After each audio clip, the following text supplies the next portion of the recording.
A while back, I made this video here, Ancient Global Oceanic Trade Route Matrix Revealed, and I promised that I was going to reveal a more complete grid system.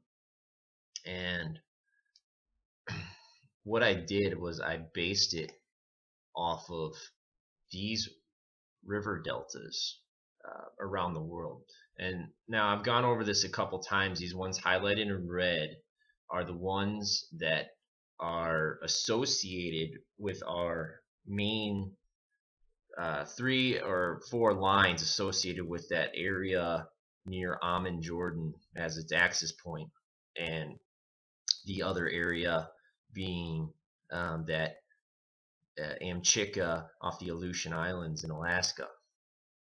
Now, what I've done is I've incorporated these additional smaller river deltas, and what I'm finding is there's not only some sort of geological connection in a linear fashion between these river deltas, but that there is some sort of connection with civilization as well.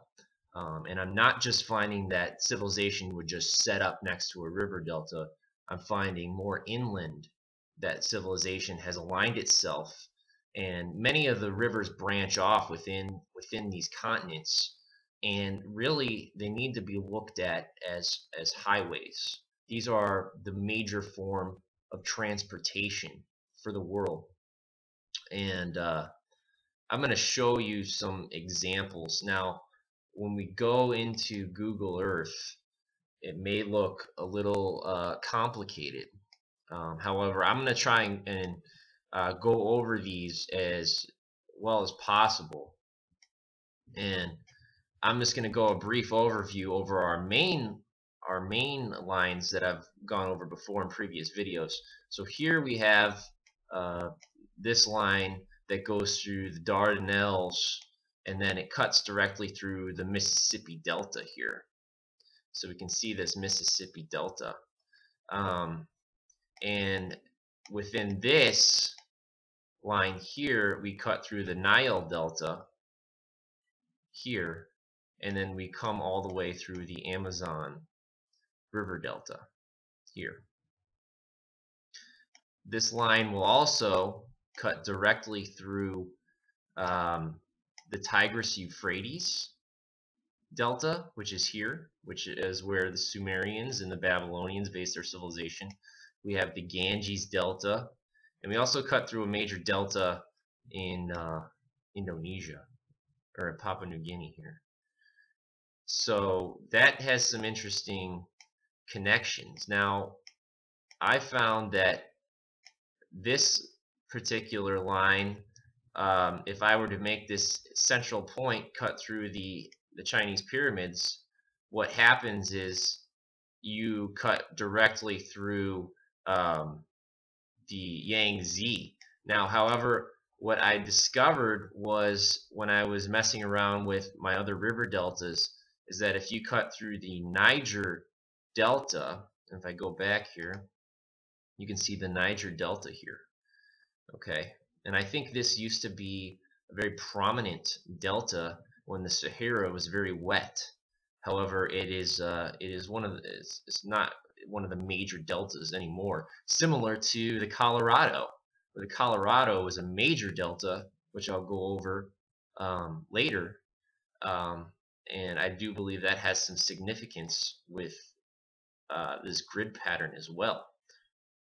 But if we go back and we look at the Niger Delta and we cut that through our center point, what that's going to do is this is going to take us to the Huang Ho, or the Yellow River Delta.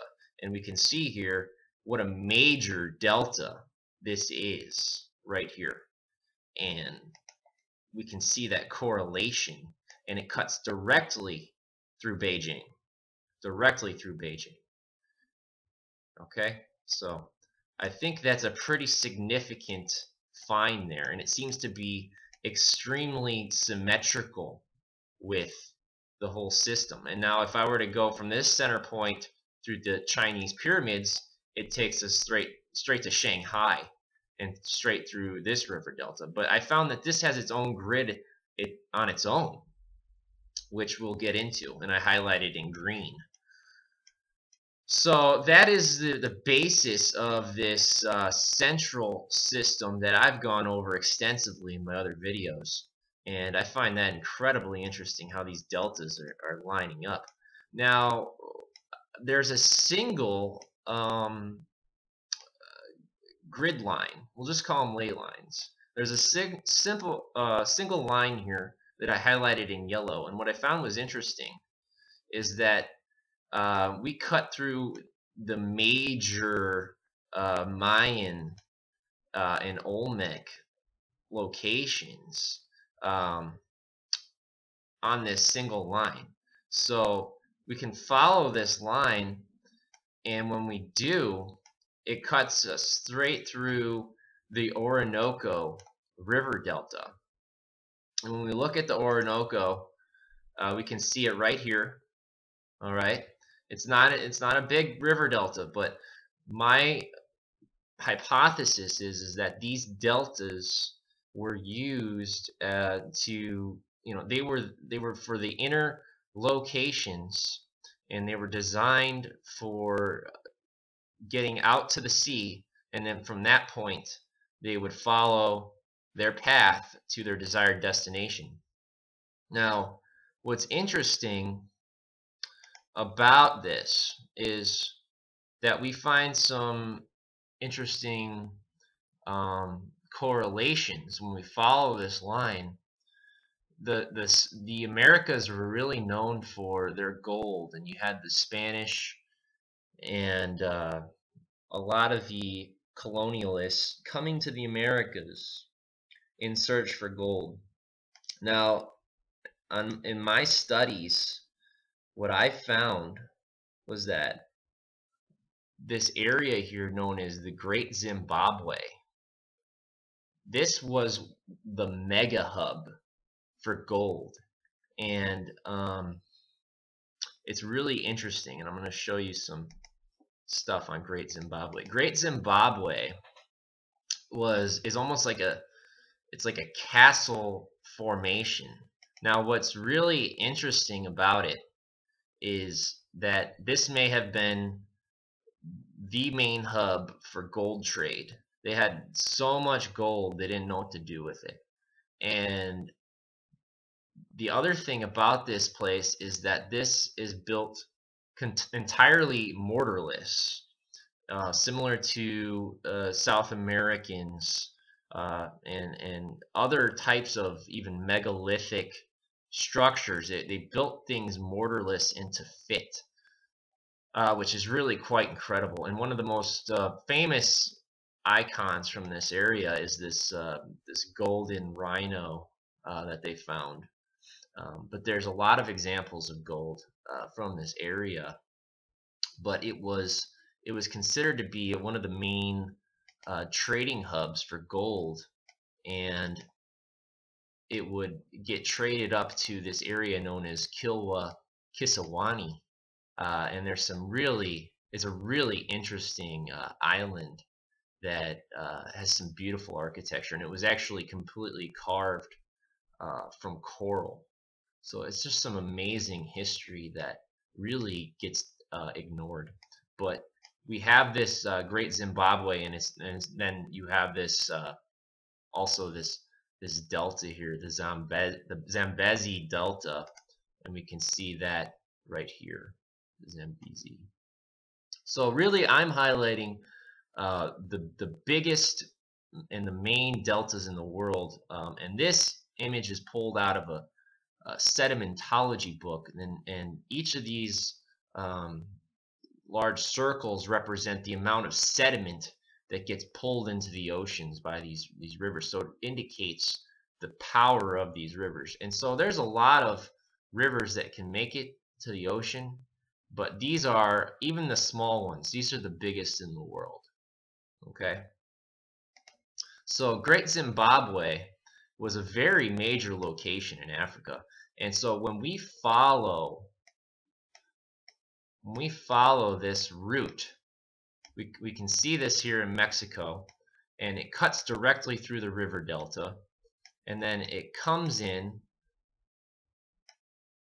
And what's interesting is it cuts through this area known as the Avingo Delta, and there's a major river system that comes here, and it turns into a swamp here, and it lies directly on our line. And so the question is, was there some sort of entrance into this river delta system that they could take all the way to Great Zimbabwe and even come through, which would be just phenomenal. Um, so if we continue on, I don't know if there's anything else on this line here. Yes, if we continue on, we find that the line cuts directly through Hawaii as well, the large island of Hawaii, where there's all that's the hot spot of the Earth, where you have this continual volcanic activity. So I find it interesting that the river delta system and these locations are aligned with Hawaii, which is kind of like the middle area of the Pacific to restock and continue on. So I found this to be a very interesting line here that I thought held some significance. So uh,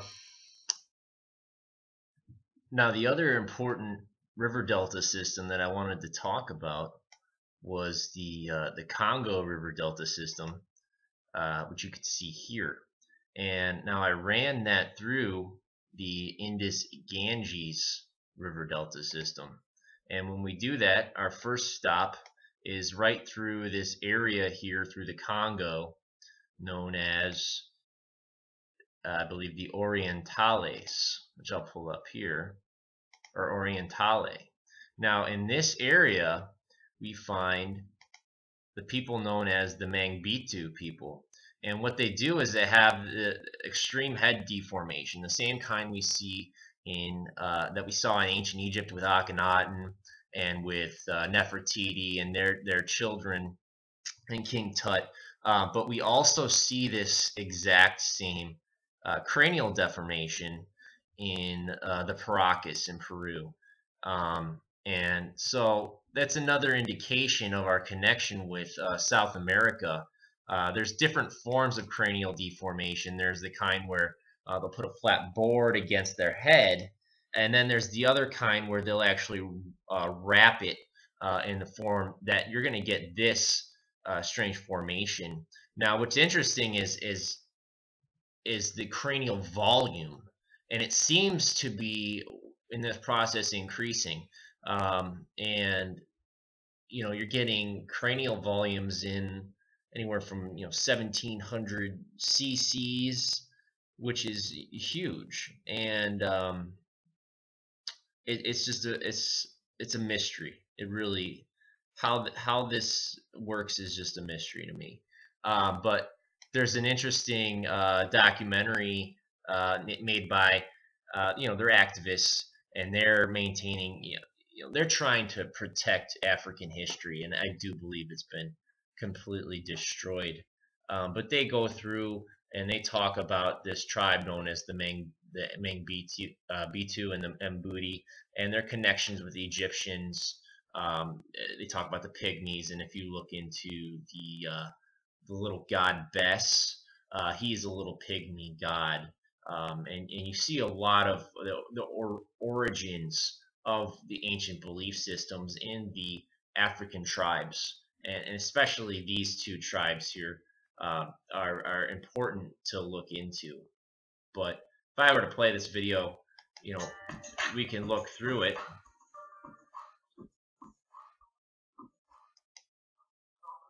and we can see some additional examples.